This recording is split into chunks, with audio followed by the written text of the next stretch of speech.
Hello everybody and welcome back to Chaos Head. So I had planned to have the first episode go up the week before it went up, or the week before it actually ended up going up. That didn't end up happening as a result of some content ID matches that happened as a result of background music twice, which I didn't really actually expect the background music to be picked up, but so be it. And then the one that I kind of expected to have happen, which was the opening song sequence thing that we had earlier on. I do want to also go ahead and mention, we're not going to be making the exact same delusion choices that we made in my first run through. I think for that one I flipped a coin or something to decide if we did a good delusion or a bad delusion. Yeah, we're not going to be doing that. I'm just going to make what decision I feel like making at that given point in time. So we might sometimes have strings of good delusions, sometimes we might have strings of bad delusions, and we'll just see what kind of ending we end up with. But yeah, so let's go ahead and get started. I get my timer started for 30 minutes, but as per usual, it's not fully accurate. I do plan to go to good stopping off points even after the timer goes off. So, quick reminder of what our character said at the end of the last episode. That was sweet. I was sitting in front of a PC monitor. I poured some Coke in my mouth to suppress my exhilaration and stretched wildly in my reclining chair. It was a very real-seeming flight of fancy, if I do say so myself. Plus, a high school girl with a mysterious air to her appeared in it. I thought about giving her a name and cultivating her in my imagination. I play around like this a lot. Sometimes I cast a pre-existing character, such as Sarah. But I got the sense that this girl was a different type from Sarah. Whatever the case, what's great about it is that I can do whatever the hell I want in my head, whether it's set in the second or third dimension, and all that occurs in my delusions goes according to my godly will.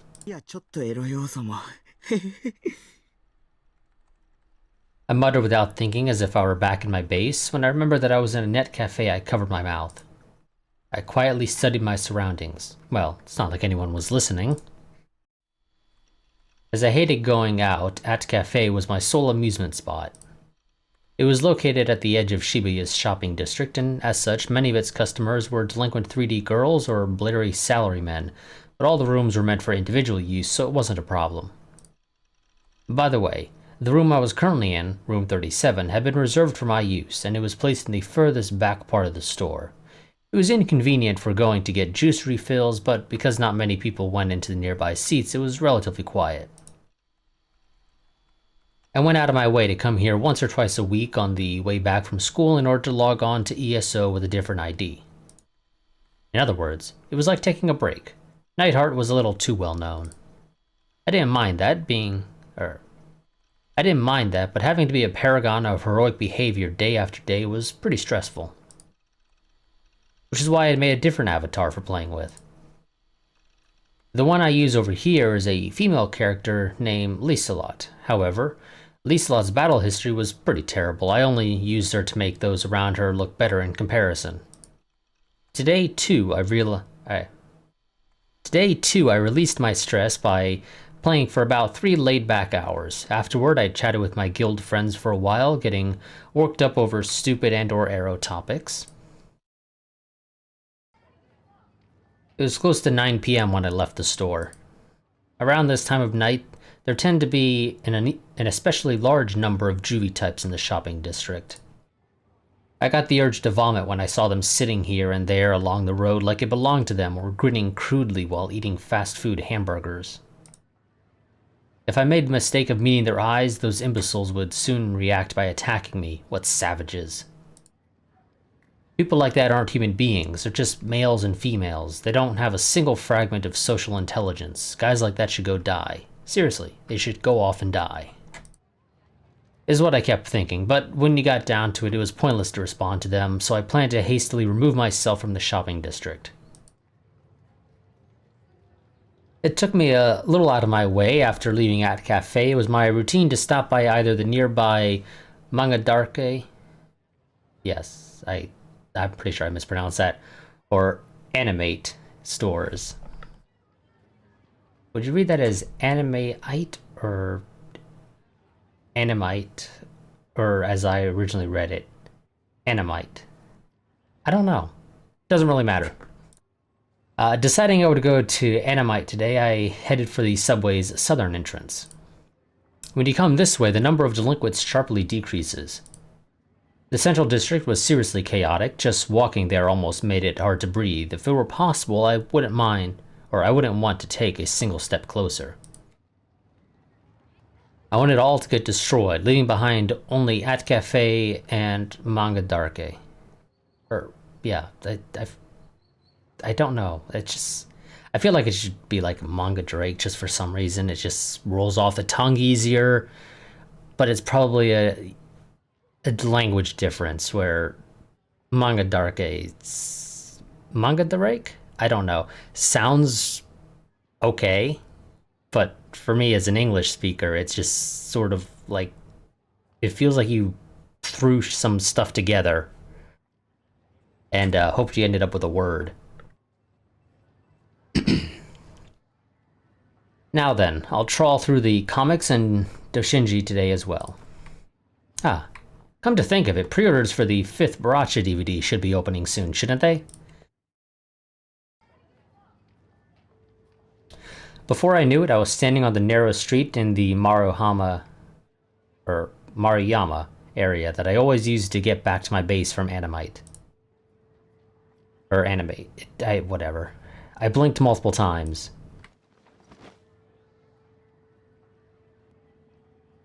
I took a peek inside my bag. Several textbooks and a portable console were the only thing inside. I hadn't bought anything at Animite today, despite the fact that I always buy something there without fail. I let out a sigh and began walking again. From here, it would take less than 15 minutes to get back to my base. Merely moving a little ways away from the station was enough to make the dazzling lights and neon vanish, and the presences of other people grow scarce. If I had to put it one way or the other, it wasn't very active. At most, I saw middle-aged couples on their way to the hotel district, and once in a while, a salaryman returning to his nearby home. I had a hard time thinking that it was the same Shibuya as the shopping district, which overflowed with those delinquents. It seemed that clouds had come now that it was night and the moon was hidden from view, making the road darker than usual.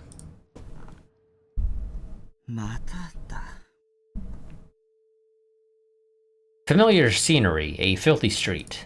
Yet I was attacked by the peculiar sensation that I had gotten lost in a different world altogether. Although the scenery itself hadn't changed, it was as if I were setting foot in this place for the first time. Also, the rotten stench of raw garbage was floating in the air. The seeping moisture that clung to my skin was enough to make me mistakenly think it was raining. The air seemed to paste itself to me.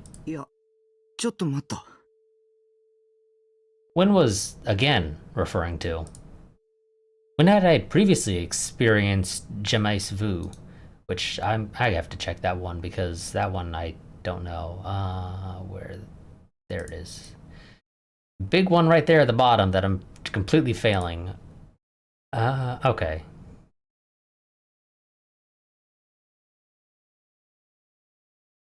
Okay, so this is sort of like the opposite of deja vu.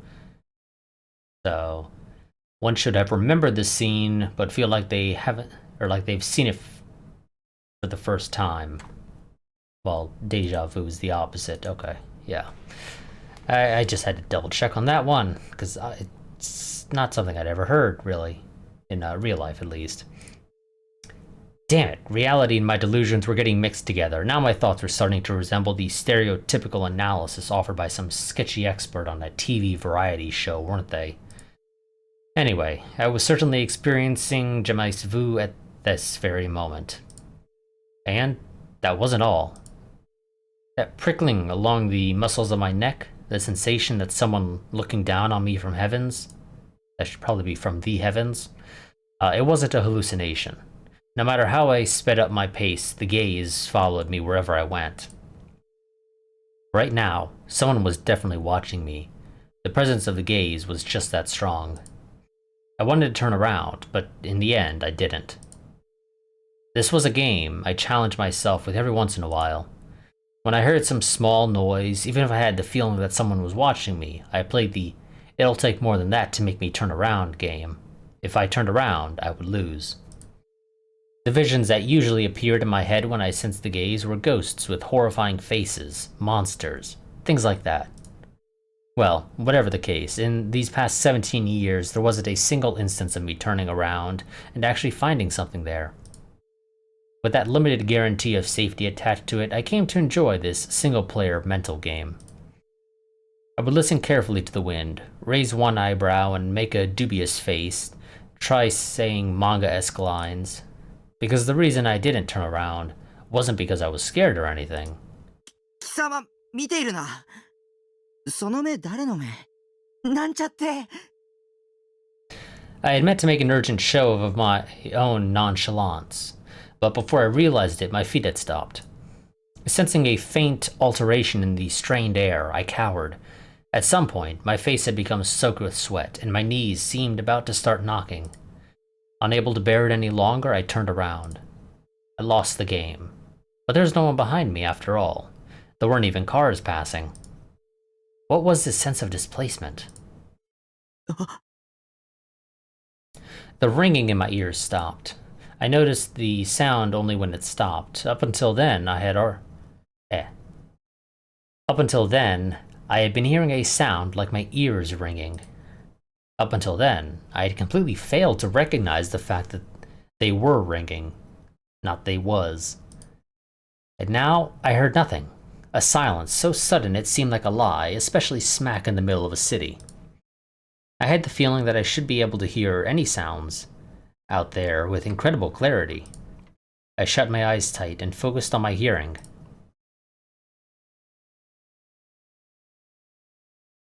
But of course, I heard nothing. Strange. This was really strange. Normally, I would surely hear things like trains running in the distance and car horns beeping. Why? Had something gone wrong with my ears? I wanted to shout out loud. I felt like I'd go crazy if I didn't. But I couldn't do it.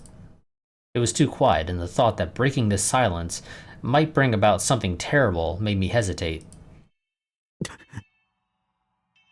A single sound unexpectedly entered my soundless world. When I glanced over, at the end of the dirty road lay fallen numerous shining somethings. They were strewn about to cover the asphalt. 十字架？ The instant I recognized them as such, my feet, which before had refused to so much as twitch, spontaneously stepped forward. Upon picking up one of these scattered crosses, I found that it was made of metal, and its lengthy point strengthened into something like a needle.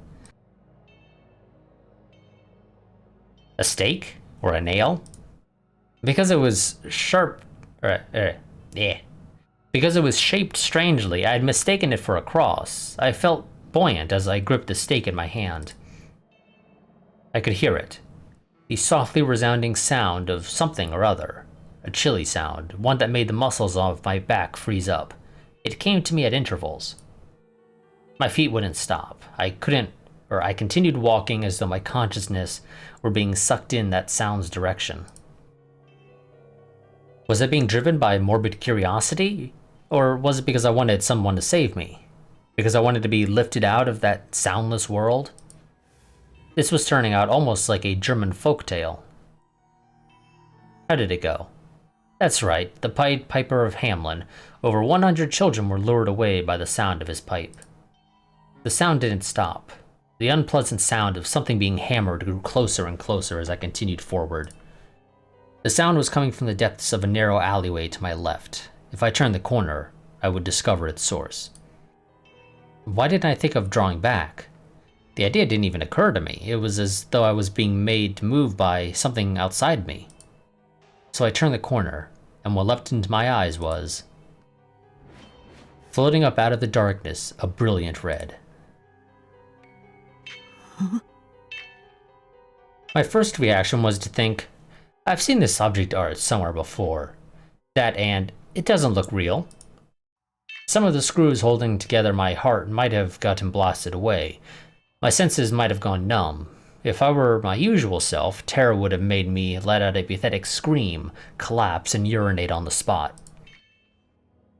An object of art like a hedgehog or a bunch of flower arranging needles. A myriad stakes kept it stuck to the wall. As I gazed mindlessly at it, I realized that a huge quantity of red blood was flowing from the mountain of stakes.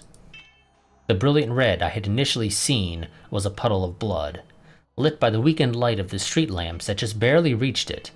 That red let off a slick luster.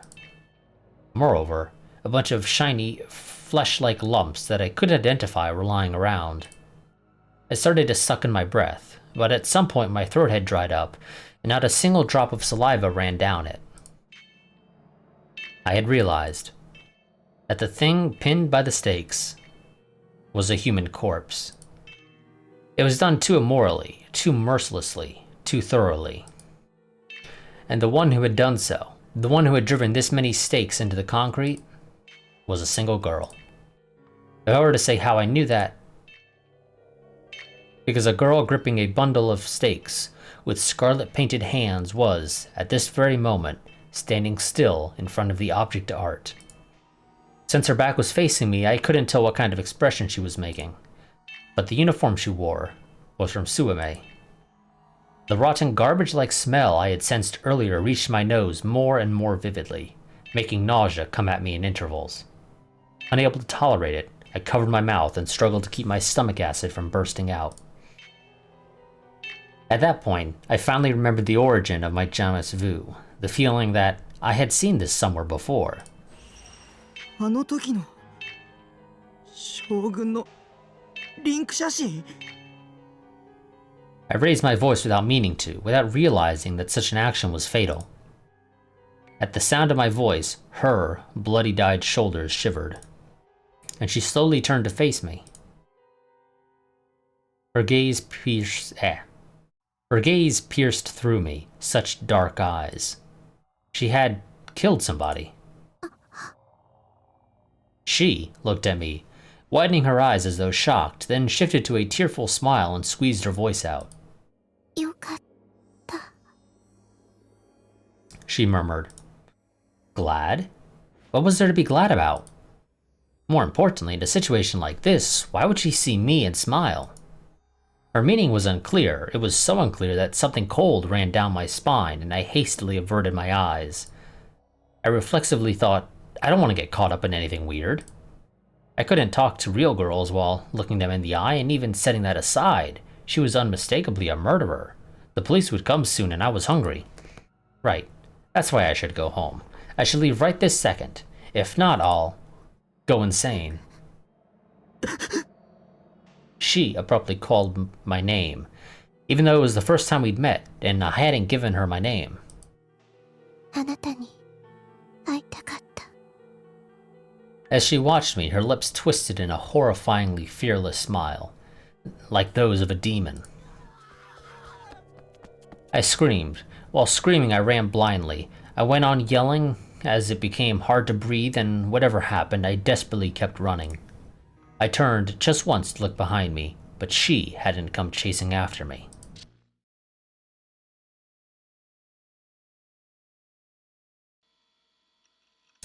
I was running out of air, and I could hear my own painful, ragged breathing. I was sitting in front of my PC monitor. My whole body was drenched in sweat, and I had soaked through to my clothes. What had happened just now? Had I imagined it? Was I about to lose control of my nausea? To suppress it, I took some Coke out of the fridge and poured it into my mouth. It was a very real-seeming delusion, as if I do say so myself, but way too guro. I still couldn't catch my breath. Would a delusion leave me without enough air? Like hell it would. Something about my right hand felt out of place. I was gripping my fist so tight that my fingers turned white. I had been utterly unaware I was doing it. My heart pounding, I relaxed my muscles and slowly opened my hand. A single stake rested on the palm of my hand. Frightened, I flung it at the wall. The stake from before. I had definitely picked up one of the stakes strewn across the street. But why was it here? Hadn't that been a hallucination? I don't understand. I don't understand. I don't understand. That's impossible. That's impossible. That's impossible.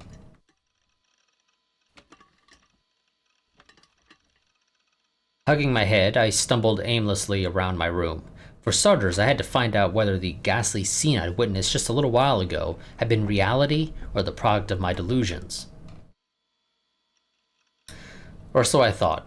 But I stepped on a CD case that had fallen on the floor and my foot slipped. I reached out, seeking something to grab onto so as to keep myself from falling.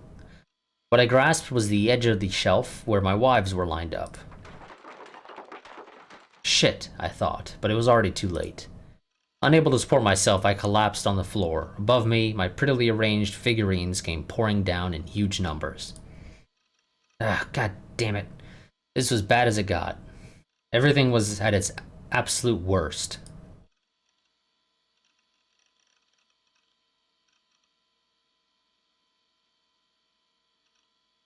I stood up, groaning, and checked to see whether my figures were safe.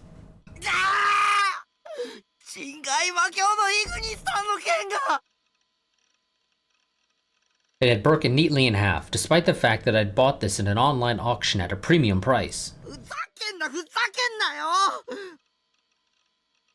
I tried to sort of piece the sword back together, but even if I could line up the broken parts, it would be impossible to completely restore it. With this, it had lost all its value. Pissed off, I kicked at my chair, my eyes welled with tears. Why did this kind of thing have to happen to me? When did I ever do anything wrong? Plopping heart brokenly in place, I spent some time looking at my swordless Ignis and getting depressed. When the storm of rage and confusion finished passing through me, her face and the tableau of the object d'art finally rose up at the back of my brain. The fact that I still had the stake meant it had been reality, not my imagination.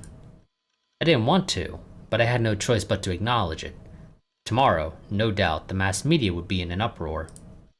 I definitely didn't want to get wrapped up in something like this. Make no mistake, I'd be ruined if I got involved with someone like her. No, rather, with that demon. I was already well on the way to self-destruction to begin with. Because I had brought home a deadly weapon, a precious piece of evidence, it wouldn't be odd for people to suspect me of being the perpetrator. On top of it all, that demon had seen my face. I couldn't run away from this whole affair. Next time, the demon would come after me. For now, I should put my thoughts in order, for my own sake. For the sake of surviving, I had to get organized.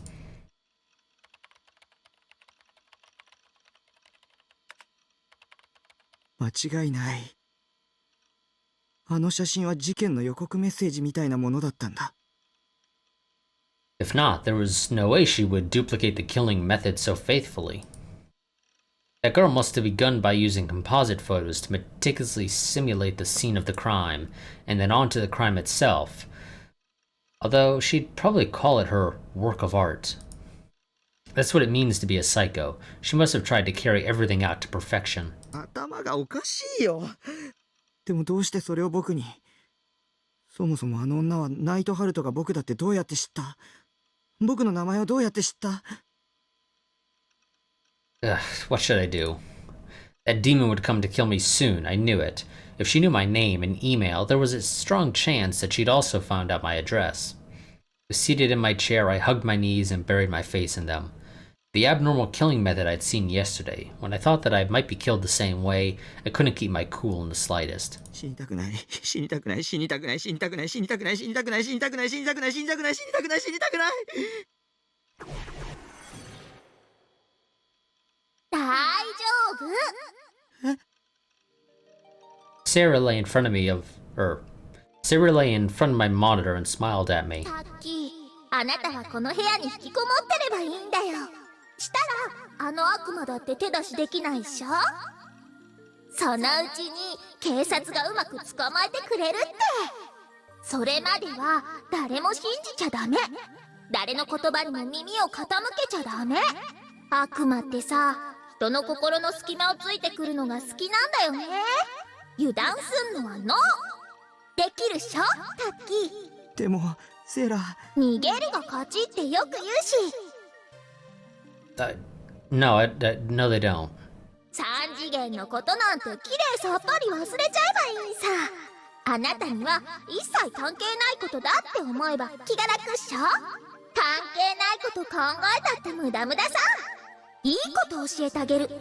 引きこもりって最強なんよ。だって誰にも会わないっしょ。つまり誰にも攻撃されない。これぞ最強の自己防衛方法なわけさ。だからタッキーは引きこもりになるべきなんさ。簡単っしょ。そうかもしれない。 Well said, as expected from a wife of mine. Facing forward, I gently picked Sarah up by her slender waist. No matter how close I brought her to my face, she kept smiling without making a single expression of disgust. ありがとうセーラ、おかげで勇気が出てきた。そうだよ、三次元なんてクソくらいだ。あの悪魔だって僕みたいなキモオタのことなんて気にも留めてないさ。僕は安全だ。安心して毎日演奏したり好きなアニメを見てれば何の問題もないんだ。でもさっき言ったみたく油断は禁物だぞ。うん、分かってるよ。 I won't trust in anyone. I won't listen to anyone. I'll be wary of everything about the third dimension. Do all that, and things would turn out okay. セーラにそこまで心配してもらえて僕は幸せだな。さてと、それじゃ気分直しに演スロット。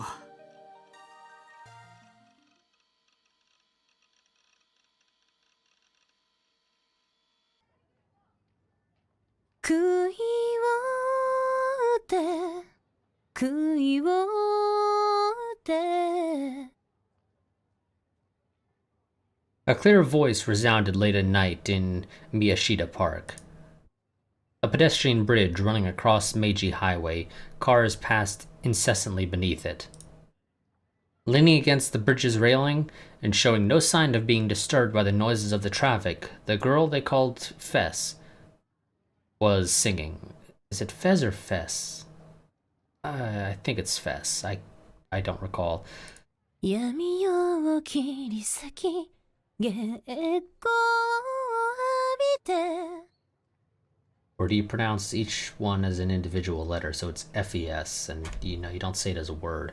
I really don't recall. There wasn't a single spectator. If she sang in the streets, over 100 people would stop, wanting to hear more of her voice.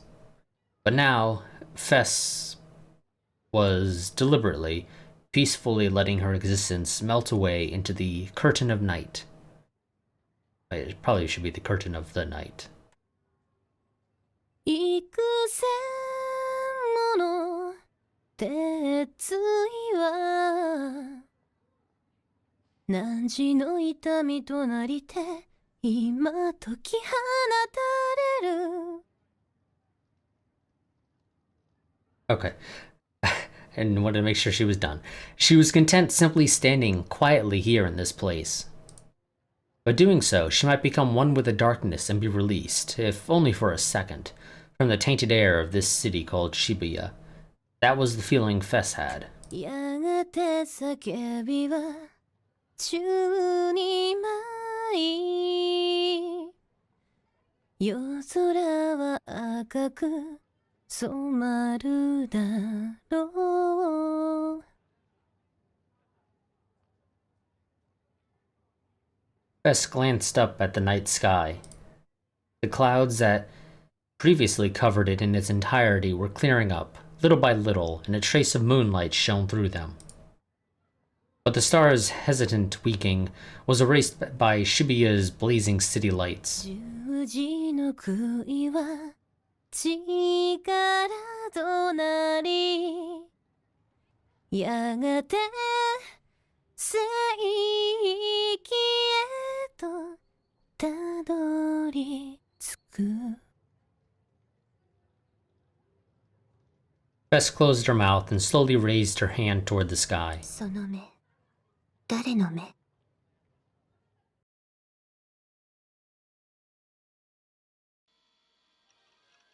Okay. Okay, so my timer should be going off in like just a moment, and we're